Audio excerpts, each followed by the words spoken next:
Hello. Today we are going to be speaking about Doreen Massey, who also is a very significant thinker on space. As you can tell from the book that I'm going to discuss today, For Space, a very explicit title, that we are going to be speaking about her concepts related to space, and primarily what she is asking us to do is to investigate our unthought out notions about space. When you think of space, usually you imagine it as a backdrop. Sometimes people think of it in terms of a map, a representation, something that is static, something that is out there. On the other hand, she wants us to think about space as something that is dynamic, very much like the concepts we've been speaking about from Harvey, from Lefebvre. Let's go on to see what Doreen Massey has to say about this. So Doreen Massey was born in the late 1940s, and during a time when she was benefiting from and experienced good state welfare programs. She was born in a working class family. Her father was a factory worker, her mother worked at a shop, and despite belonging to a working class family, growing up in a working class neighborhood, she benefited from public education, public health care, and went on to study at Oxford.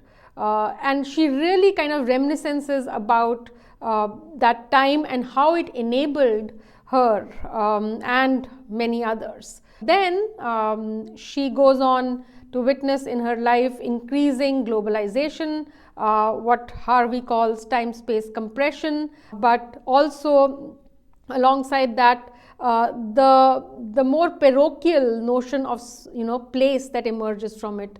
The pushback against globalization comes in the form of more xenophobic and more parochial notions about a supposedly uncorrupted identity of place. So these are the two ideas, largely this free-moving neoliberal financial globalization that pretty much knows no limits, and the idea of place as this bounded, parochial, somehow a priori notion without maybe a moving history is what she is critiquing.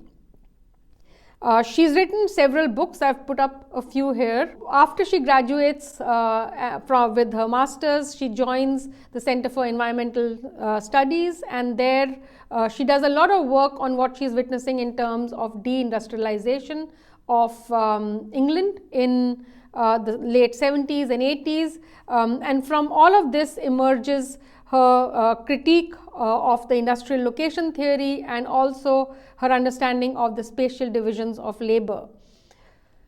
Doreen Massey is also known as one of the pioneers in the subdiscipline of feminist geography.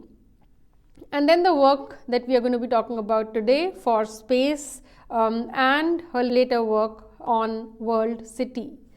I want to begin with something that she writes in her preface, where she is reminding herself and ourselves of a time when she was a little kid growing up in Manchester in this working class neighborhood, and she would keep a globe in front of her, close her eyes and kind of spin it, and then without looking put her hand point a finger to one spot on the globe, and then spend quite some time imagining what life would be like in that part of the world, what would people be doing there at that particular time, what season would it be, and so on. And then she would repeat that to many other places. And what she found most fascinating about this was that at the same time, there are multiple things going on and multiple ways in which people are experiencing their space and place. And she brings, some of these ruminations, some of these thinkings to the later works. And one of the reasons why she's doing it is also because she says that we don't have the vocabulary to politically challenge some of the ways of thinking about the world, which are also becoming some of the ways in which the world is being formed. And so you need the vocabulary in order to push for an alternative vision. So to develop that vocabulary, she starts off with 3 ruminations, again also highlighting that These are things that she thinks about a lot, and so she's ruminating, and she begins with three ruminations. The first one is about Tenochtitlan. I don't know if I'm pronouncing it right, pardon me if I'm not, but this is where the current Mexico City is. But at that point that she is writing in the early, about that which she is writing in the early 16th century, this was one of the largest cities in the world and ruled by the Aztecs. So what we have up here, an illustration for space, is a mapping or a cosmological mapping, you can say that, of Tenochtitlan. It's the Aztec depiction of their world. Then I'm going to read out how she's writing about it. The Aztecs are talking about the invading armies, and let's see how they're talking about it. So she writes, the armies are approaching the city from the quarter named the Reed or Crocodile, the direction in which the sun rises. And they were arriving from the geographical direction which in these time spaces was held to be of authority.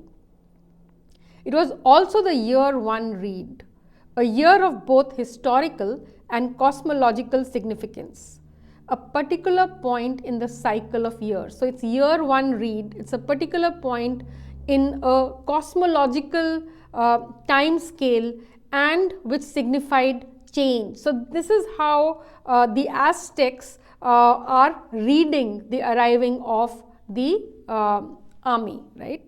Let's see how the army is viewing it.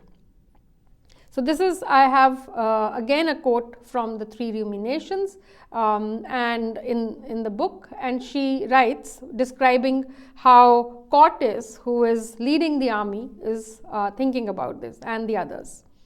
These voyages originally had set out towards the west in the hope of finding east. Cristobal Colon had headed across the great emptiness, mark these words, west of Christendom. He had accepted the challenge of the legend. Terrible storms would play with his ships as if they were nutshells and hurl them into the jaws of monsters. So this shows that, they overcame a lot of challenges to get here, to conquer space. The men in the approaching army could hardly believe their eyes when they first looked down upon the city. They had heard that it was splendid, but this was 5 times the size of Madrid, a thriving empire, a thriving city. The way today we often tell stories or any of the tales of voyages of discovery, it is in terms of crossing and conquering space. Cortes voyaged across space, found Tenochtitlan and took it. This idea that there is an empty space, pretty much. There is a surface on which you travel and then you conquer it, as if the surface itself is devoid of meaning. So you see the difference in the whole cosmological world of the Aztecs and those of the conquerors, right? So she says that this imagination is a limited imagination, and if we continue to imagine space as a surface, then we are losing out on more, maybe the diverse imaginations of space that there could be, such as she showed was with the Aztecs. So she says, what might it mean to reorient this imagination, to question that habit of thinking of space as surface? If instead we conceive of a meeting up of histories, that there was a history and an imagination that existed in the Aztec world, and there is a history and imagination, a worldview that the Spanish are bringing, and this war is actually a meeting up of these histories. But that is not how it's been looked at, right? It's been looked at as a one-way voyage of discovery. What happens to our implicit imaginations of time and space? Let's look at the second rumination that she has. And in the second rumination, she basically challenges this idea that globalization, or specifically the neoliberal financialized version of globalization, is basically unstoppable, is, we hear this many a times, all pervading. In fact, she quotes a Clinton speech on this where he is trying to tell us that globalization is a force that we cannot stop, much like the force of gravity. By a statement like this, what he's doing is naturalizing globalization as if this was inevitable, as if this was the only possibility, that there was no other alternative. Now, again, what she said with the first rumination is that such a thinking limits our imagination, and we are unable to see other ways in which history could unfold, right? And she says ways in which we imagine space have consequences, because then those manifestation, those imaginations also take shape, they manifest, right? So she says what statements such as Clinton's are doing is attempting to persuade us that there is no alternative. She says this is a project. This is not a description of the world as it is, so much as an image in which the world is being made. I mean, think about all the organizations, NATO, WTO, all of them that are actually working to create the world in this particular image. So it's not like something that is happening automatically, right? It is not an inevitable force, but we think of it as something like that. And then I have put up a map up here of IMF breaking down countries into advanced capitalist economies, into the developed world, middle developed world, and the less developed world. And this kind of an argument, Massey says, what it does is it positions everybody onto a particular trajectory of globalization. There are those that are further ahead and are the well-developed capitalist economies. And then in that same trajectory, there are others that are bottom below. So they are more backward. So in some ways, what it is doing, and she says, is this proposition turns geography into history. The space also has a temporal framework then. Some places are forward and other places are backward. Space into time. And this again has social and political effects. So this is what we need to think about. This is what we can't just uncritically and without thinking have notions about space, or for that matter anything, right? Things need to be consciously thought about how and why particular imaginations come to place. So she says, what if we refuse to convene space into time? What if we open up the imagination of the single narrative to give space literally for a multiplicity of trajectories? There can be so many different possibilities in which places can move. But why is this notion of a free globalization, of a free moving finance capital actually limiting that? Let's come to the third rumination, and here she takes up the notion of place. As a pushback towards this ever-expanding globalization and capitalism, which some argue is erasing what was quintessential to local places, there is a sense of going back to a pre-globalized time, to going back to what is the authenticity of the place. She says that be careful about these kind of ideas and notions. And I'll read out from her. She says, there are often shared undergirding assumptions of place as closed, as coherent, as integrated, as authentic, as home, a secure retreat. But think about it, when was this ever so? Places have usually always been connected, and places are also dynamic. They are also ever changing. The change might come from within, the change might come from outside. So which authentic will you go back to? Let me read out again from her chapter on propositions.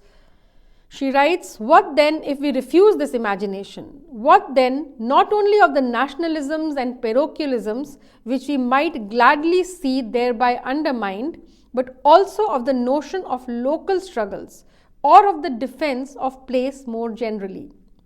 And what if we refuse that distinction, all too appealing, it seems, between place as meaningful, lived and everyday, and space as outside, abstract and meaningless? I mean, she sees space also as having multiple trajectories, as having meanings, as something that is also what we create and what creates us, as something that is dynamic. Now, based on these three ruminations, she wants us to consider three propositions. Proposition 1, and I'm going to read out these propositions because I think she words them beautifully, and they are from her chapter on propositions, which is one of the first chapters in the book for space. She says, let's see space as a product of interrelations. Space does not exist prior to identities/entities and their relations. More generally, I would argue that identities/entities, the relations between them, and the spatiality which is part of them are co-constitutive.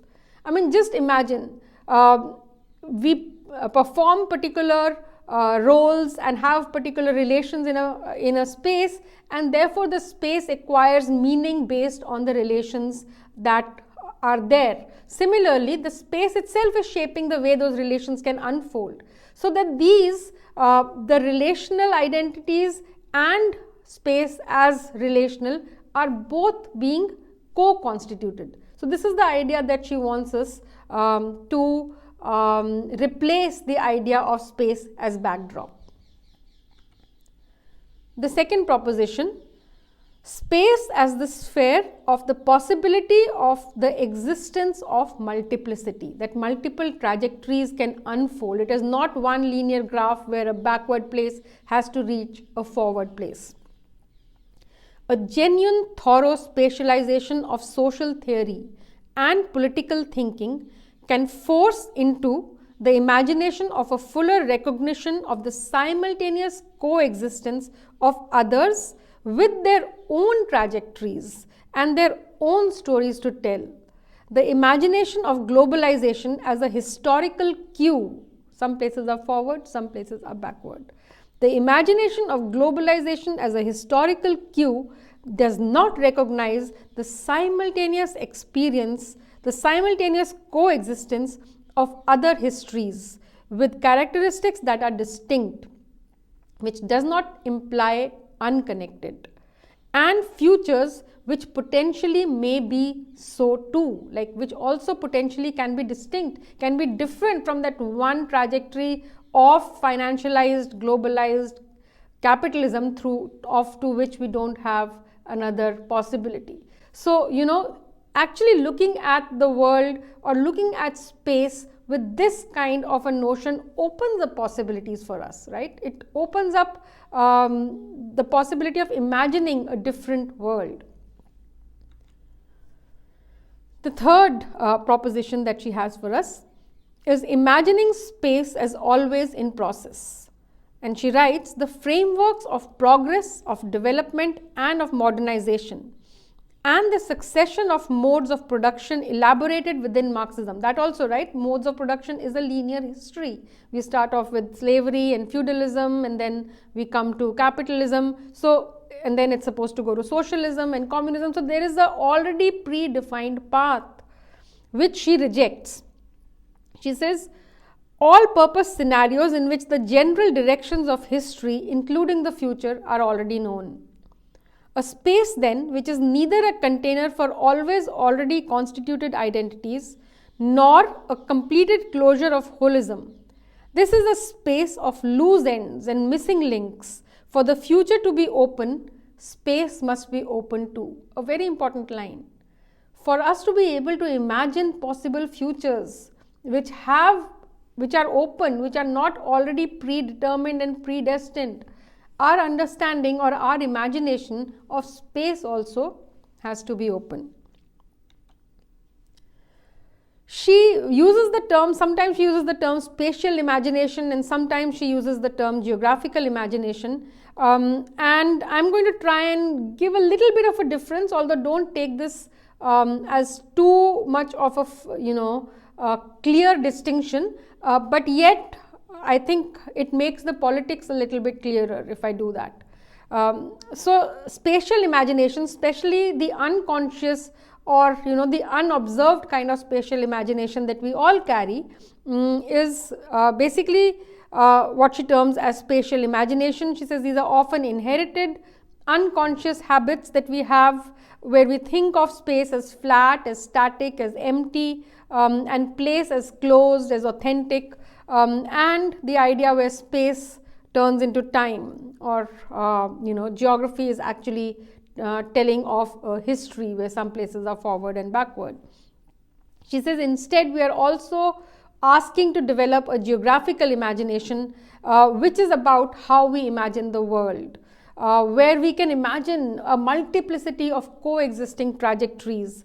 There is a recognition of co-evalness. Co-evalness is a concept again that Doreen Massey gives to talk about the simultaneous coexistence at the same time of multiple trajectories, of multiple histories, of multiple possibilities, which are relational and interdependent, not closed. And this, she says, is an ethical political orientation. It's a political project that she's participating in to conceptualize, to help us conceptualize space as this open, processual, heterogeneous, so that we can imagine alternative political possibilities also. So that's the idea for which Doreen Massey is working.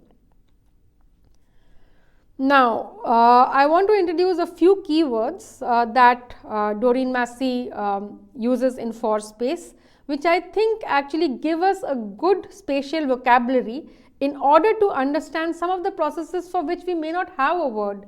And therefore, to be able to articulate something is also to be able to explain it, understand it, and then therefore make sense of it.